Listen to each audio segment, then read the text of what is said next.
Hello friends, আজকে আমরা যাচ্ছি মাকড়াপাড়া কালী মন্দির পুজো দিতে। এটি বীরপাড়া থেকে আমরা 1.5 কিলোমিটার আগে এসে একটু হোল্ড করলাম। এখান থেকে দাঁড়িয়ে এই যে দৃশ্যটা দেখো। এই যে সামনে গিয়ে আমরা লেফট টার্ন করবো। লেফট টার্ন করে প্রায় 10 কিলোমিটার যাব, দিলে মাকড়াপাড়া কালী মন্দির পৌঁছাবো। আচ্ছা, মাকড়াপাড়া কালী মন্দির ভুটান এবং ভারতের সীমানায় পড়ে। একবারে ভারতের সীমানা শেষ মা কালীর মন্দির, তারপরেই হচ্ছে ভুটান। তো চলো দেখা যাক, আপনারা দেখতে থাকুন।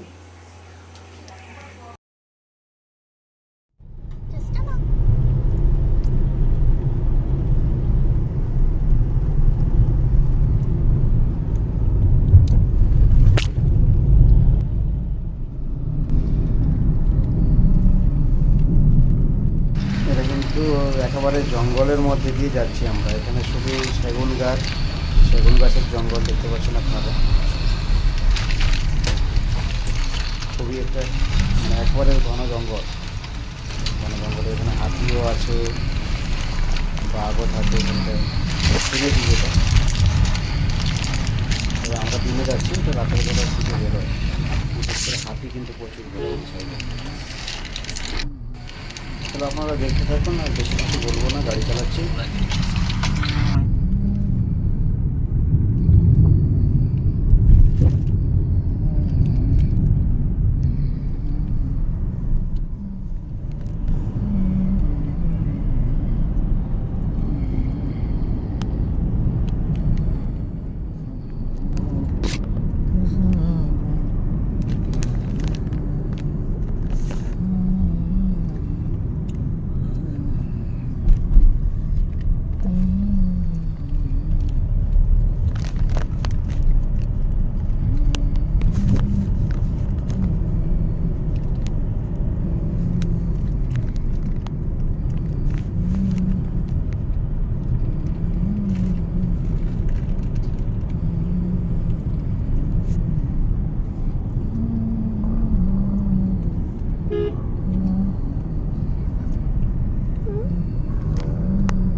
মাকড়াপাড়া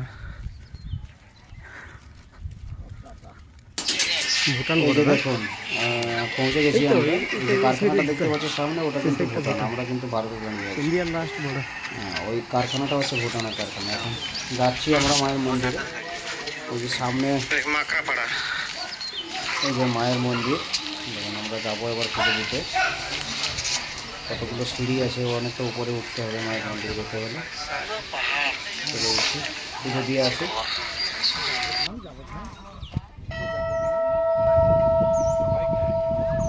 আজকে আমরা এলাম সবাই মাকড়াপাড়া কালী মন্দির।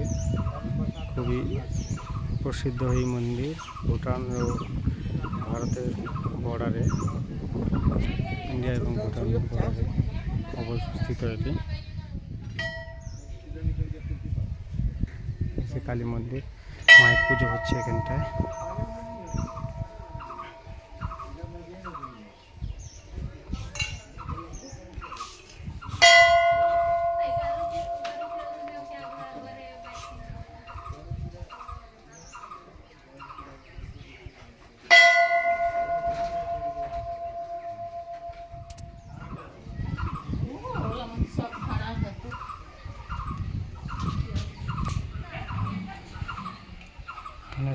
এই মন্দির দেখেন আমরা কতটা উঁচুতে উঠে এসেছি।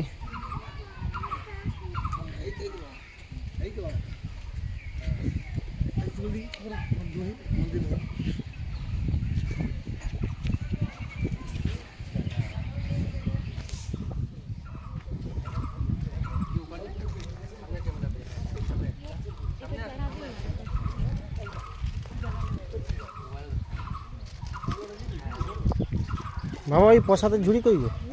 ওই ঝুড়ি কই?